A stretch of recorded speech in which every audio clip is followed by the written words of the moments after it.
तो नमस्कार प्यारे मित्रों, बहुत बहुत स्वागत है आप सभी का हमारे यूट्यूब चैनल पे। दोस्तों मेरा नाम निखिल है और आज की इस पर बात करेंगे class 12th geography important question. दोस्तों हम लोग भूगोल के कुछ ऐसे महत्वपूर्ण प्रश्नों को देखेंगे जो कि आपकी परीक्षा के दृष्टिकोण से बहुत ही ज़्यादा महत्वपूर्ण है और जितने भी प्रश्न देखेंगे सारा का सारा हमारा सब्जेक्टिव रहेगा, ठीक है।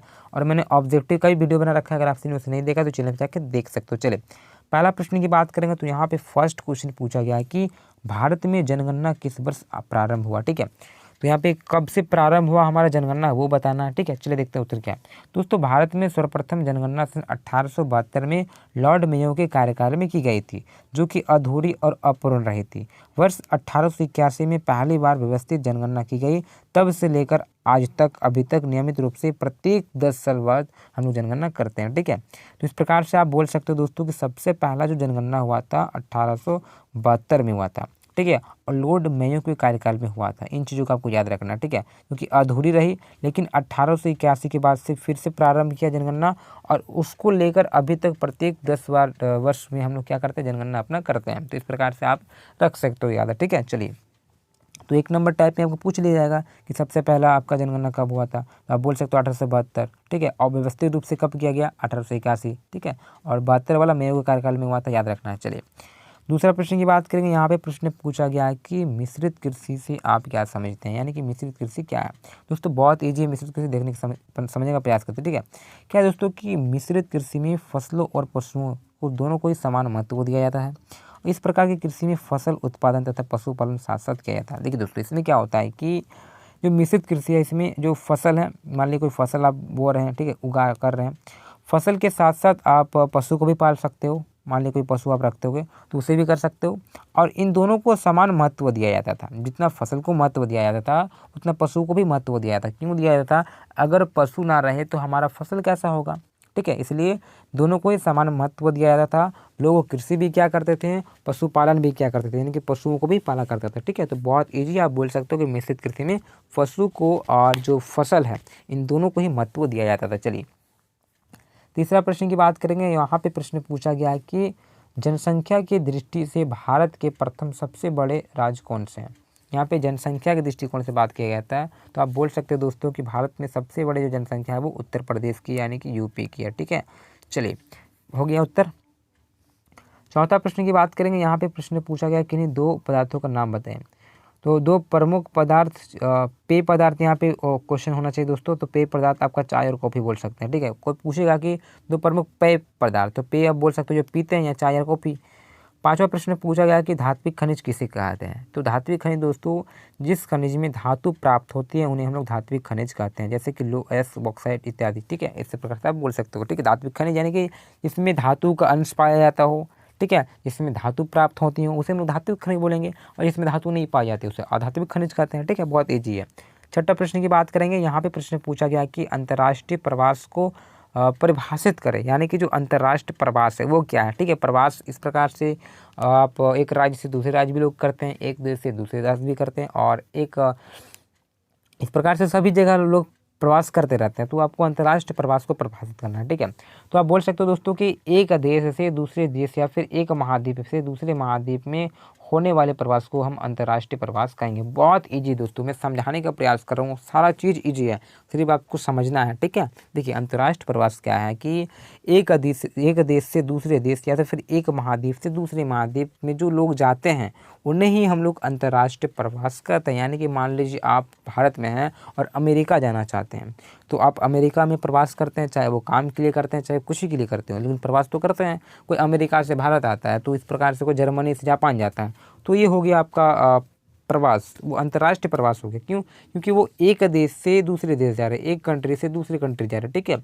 अब महाद्वीपों की बात करेंगे, कोई एशिया महाद्वीप से कोई भी अफ्रीका में जा रहा है, जैसे कि कोई अमेरिका में जा रहा है, तो हुआ ना। तो ये हो गया आपका अंतर्राष्ट्रीय प्रवास। क्लियर? चलिए, और वीडियो अच्छा लगता है तो लाइक करें, अपने मित्रों के साथ शेयर करें, और जो छात्र हैं चैनल पर न्यू चैनल को सब्सक्राइब कर लें। आप पुराने छात्र अपने मित्रों के साथ शेयर करें, ठीक है। चलिए सातवां प्रश्न की बात करेंगे। यहाँ पे प्रश्न पूछा गया है कि काली मिट्टी की विशेषता क्या है। काली मिट्टी जिसे हम लोग रेगुड़ मिट्टी के नाम से भी जानते हैं, बहुत इंपॉर्टेंट है, देखते हैं क्या है दोस्तों। काली मिट्टी की प्रमुख विशेषता उसमें जलधारा, ठीक है, जल धारण की सर्वाधिक क्षमता होती है, ठीक है। काली मिट्टी बहुत ही चिपचिपी होती है तथा सूखने पर इसमें दरारें पड़ जाती है। इसके गुण के कारण काली मिट्टी स्वतः जुताई की मिट्टी भी कहा जाता है। ये जो जुताई की मिट्टी है दोस्तों, इसको रेगुड़ मिट्टी के नाम से जानते हैं, इसको हम लोग स्वतः जुताई के जानते हैं, ठीक है, यानी कि उसको ज़्यादा जोतना नहीं पड़ता है, स्वतः जुताई मिट्टी के नाम से भी इसे जाना जाता है। तो इस प्रकार से आप काली मिट्टी की विशेषताएं बता सकते हैं, जो कि कपास के उत्पादन के लिए बहुत ही ज़्यादा इंपॉर्टेंट है, बहुत ही महत्वपूर्ण है कपास की खेती के लिए काली मिट्टी, ठीक है, तो आप बोल सकते हो। चलिए, और ये बेसाल्ट चट्टान की ये लावा से बनता है इस प्रकार से। 8वां प्रश्न की बात कर सकते हैं। तो 8वां प्रश्न पूछा गया कि ध्वनि प्रदूषण से आप क्या समझते हैं, यानी कि जो साउंड पोल्यूशन है, ये ध्वनि प्रदूषण है क्या चीज़ भैया, इसके रोकथाम के कुछ उपाय बताइए। तो देखिए, ऐसे आए दिन में नाना प्रकार के वो प्रदूषण हो रहे हैं, चाहे आपका वायु प्रदूषण हो गया, ठीक है, ध्वनि प्रदूषण हो गया, जल प्रदूषण हो गया। तो आपको यहाँ पे ध्यान देना है ध्वनि प्रदूषण पे, जो कि अधिकांश बच्चे, छात्र या तो फिर आजकल के नौजवान ये प्रदूषण करते हैं, ध्वनि प्रदूषण। उदाहरण के स्वरूप में अभी बताने का प्रयास करूँ, जो शादी उदी में होता है, पूरा डीजे बजाते हैं, साउंड बजाते हैं, धूप धाप करके पूरा एकदम डीजे करके, तो इस प्रकार से इफेक्ट पड़ता है। तो ये आपका ध्वनि प्रदूषण हो गया। अचानक से कभी देखिएगा मार्केट में जाम लग गया तो पूरा हॉर्न बजाने लगा, पाँव पाँव करके पूरा एकदम दबा के, तो ये उत्पन्न करते हैं ध्वनि प्रदूषण, ये आपका ध्वनि प्रदूषण है। क्लियर। चलिए, अब मैं पढ़ के बताता हूँ क्या लिखा है। देखिए, अवांछित आवाज़ जिससे मानव के कानों को कष्ट हो, ध्वनि प्रदूषण कहते हैं, ठीक है। तो आप बोल सकते हो ऐसे अवांछित साउंड या तो फिर आवाज़ जो कि मानव के कानों को दूषित करता हो या तो फिर कष्ट पहुँचाता हो, उसे हम लोग ध्वनि प्रदूषण बोलेंगे, ठीक है। ऐसे देखिए, डीजे तो भी बजता है, गाना भी बजता है, लेकिन सुनने में कितना अच्छा लगता है, लेकिन एक दो ऐसा सॉन्ग होता है जिसमें कान को बहुत ही प्रॉब्लम होती है, तो उसे हम लोग ध्वनि प्रदूषण बोलेंगे। गाना सुनना या तो गाना बजाना ध्वनि प्रदूषण नहीं होता है। आप जिस प्रकार से बजाइएगा, आप जो चीज़ करते हैं, उससे ध्वनि प्रदूषण होता है, ठीक है। आज वर्तमान युग में टेलीविज़न, ठीक है, टेप रिकॉर्डर, ट्रेनों की, ठीक है, गाड़ी जो हो गया आपका, रेलगाड़ियाँ वगैरह से इत्यादि मशीनों में ध्वनि प्रदूषण होता है। इस प्रकार से जो भी गाड़ियाँ हैं, चाहे वो रेलगाड़ी हो, चाहे वो आपका टेलीविज़न में बजता सॉन्ग हो, तो इस प्रकार से ध्वनि प्रदूषण उत्पन्न होती है। चलिए, तो अब हम लोग देखेंगे दोस्तों ध्वनि प्रदूषण के उपाय, क्या कारण है, क्या उपाय है, हम लोग बताने का प्रयास करेंगे आप सभी को। दोस्तों, सबसे पहले आप बोल सकते हो कि वाहनों में तीव्र एवं कर्कश आवाज़ वाली प्रश्न हॉर्न के प्रयोग पर प्रतिबंध, यानी कि देखिए, जो नाना प्रकार के वाहनों में, गाड़ियाँ में जो बजती है हॉर्न वगैरह, सबसे पहले इस पर प्रतिबंध लगाया जाए। तो अगर ये बनेगा ही नहीं तो लगाएगा कैसे, ठीक है, तो प्रतिबंध होना चाहिए इस हॉर्नों पे। चलिए, दूसरा आप उपाय क्या कर सकते हो कि सभी प्रकार के वाहनों, ठीक है, कि शोर को कम करने के लिए जो साइलेंसर वगैरह होते हैं ना, वो कानूनी रूप से वो अनिवार्य करना चाहिए। तो जिस प्रकार से एक आध वैसे गाड़ी होती है तो पूरा आवाज़ करता है, तो साइलेंसर वाला वो कानूनी रूप से अनिवार्य करना चाहिए। ये हमें नहीं, ये सरकार को भी निर्णय लेना चाहिए। तो इस प्रकार से चीज़ें होना चाहिए। फिर तीसरा आप बोल सकते हो कि ध्वनि प्रदूषण को रोकने के लिए डीजे साउंड पर भी प्रतिबंध लगाना चाहिए, ठीक है। चलिए, डीजे बहुत ही अच्छा चीज़ है, इस पर प्रतिबंध लगाना चाहिए। लड़का लोग भड़क जाएगा पूरा, बोलते हैं ना सरस्वती पूजा में डीजे नहीं बजेगा, तो बोलते बजेगा, तो ऐसा नहीं करना है, ठीक है। बजाना है प्रेम से, आराम से, धीरे धीरे साउंड में, ऐसा नहीं कि किसी के कान में फोड़ दीजिएगा। चलिए, तो चलिए बात करेंगे 9वां प्रश्न की। यहाँ पे प्रश्न पूछा गया कि जनसंख्या परिवर्तन के 3 प्रमुख घटकों के नाम बताएं। बहुत इंपॉर्टेंट क्वेश्चन है दोस्तों। यहाँ पे 3 ऐसे घटकों का नाम बताएं जो कि जनसंख्या परिवर्तन को प्रभावित करती है। तो बहुत इसी शब्दों में आप समझिए चीज़ों को मैं बता रहा हूँ। क्या लिखा है कि जनसंख्या परिवर्तन के 3 प्रमुख घटक, पहला आप बोल सकते हो जन्म दर, दूसरा आप बोल सकते हो मृत्यु दर, और तीसरा आप बोल सकते हो प्रवास, ठीक है। जन्म दर, मृत्यु दर और प्रवास। अब देखते हैं तीनों को थोड़ा डीप तरीके से। दोस्तों, जन्म दर को प्रति 1000 स्त्रियों पर जन्मे जीवित बच्चों की गणना के अनुसार किया जाता है, यानी कि प्रति 1000 स्त्रियों पर जितने भी बच्चे जीवित हैं उसको हम लोग बोलते हैं जन्म दर। दूसरा आप मृत्यु दर देख सकते हैं, क्या है कि किसी क्षेत्र विशेष में किसी वर्ष विशेष के दौरान प्रति 1000 जनसंख्या पर मृतकों की संख्या को हम लोग क्या बोलते हैं, इसकी गणना को हम लोग करते हैं मृत्यु दर, ठीक है। चलिए, अब देखेंगे प्रवास क्या है। तो प्रवास हम सभी जानते हैं, भली भांति प्रवास से परिचित है।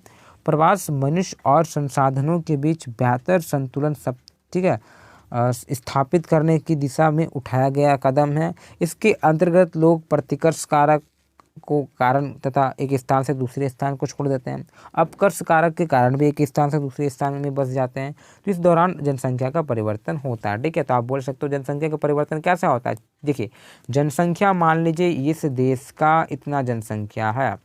अब देखिए क्या होता है कि अचानक से इस देश में क्या होता है, घट जाएगा।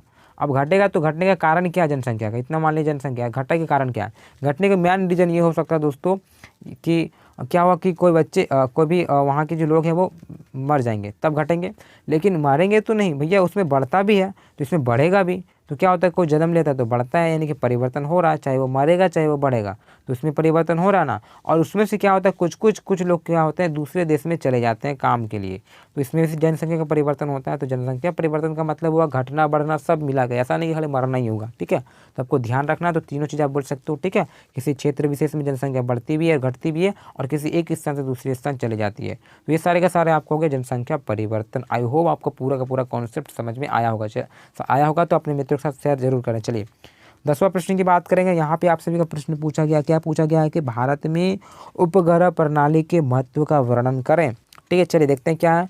देखिए भारतीय राष्ट्र उपग्रह प्रणाली, ठीक है, इनसेंट इसरो द्वारा बहुउद्देश्य भूस्तर उपग्रह की एक श्रृंखला है जो कि दूरसंचार, प्रसारण, मौसम विज्ञान और खोज और बचाव कार्य के लिए उपयोग होता है। सन 1883 में शुरू किया गया इसे किया गया और इंसेंट एशिया प्रांत क्षेत्र में सबसे बड़े देश संचार प्रणाली है।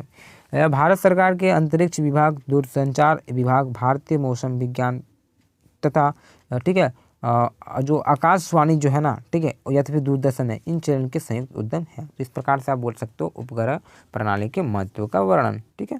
तो ये हो गया आपके 1 से लेकर 10 तक के प्रश्न उत्तर, और 11, 12, 13, 14, 15, 16, 17, 18, 19, 20 के प्रश्न पाने के लिए आप वीडियो पे कंटिन्यू बने रहे, चैनल पे बने रहे। इसके बाद और भी प्रश्न है, सारा इंपॉर्टेंट है, जिस पर गहन निर्वाह कृषि जितने भी प्रश्न देख रहे हैं सारा का सारा इंपॉर्टेंट है, ठीक है। टेंशन लेना नहीं है, वो भी आपको बहुत ही जल्द मिल जाने वाला है। बस चैनल से जुड़े रहें, आपको बहुत जल्द एक एक करके सारा करवाया जाएगा, चाहे वो पॉलिटिकल साइंस हो, चाहे वो हिस्ट्री हो, ज्योग्राफी हो, हिंदी हो, सबका करवाया जाएगा। सिर्फ चैनल से जुड़े रहे दोस्तों। इसी प्रकार से हम लोग दूसरे वीडियो मिलते हैं। उससे पहले अगर आप सभी ने मेरे टेलीग्राम चैनल को ज्वाइन नहीं किया है तो कर सकते हो, साथ ही साथ आप मुझे अब इंस्टा पर भी फॉलो कर सकते हो। मेरा इंस्टा ID का लिंक मैं डाल देता हूँ, क्योंकि अधिकतर बच्चे जो क्या होते हैं इंस्टाग्राम चलाते हैं, इसलिए मैं इंस्टा भी खोल लिया हूँ, ठीक है। चलिए वहाँ पर भी फॉलो कर सकते हो आप सभी। इसी प्रकार दूसरे वीडियो मिलता है। जय हिंद, जय भारत।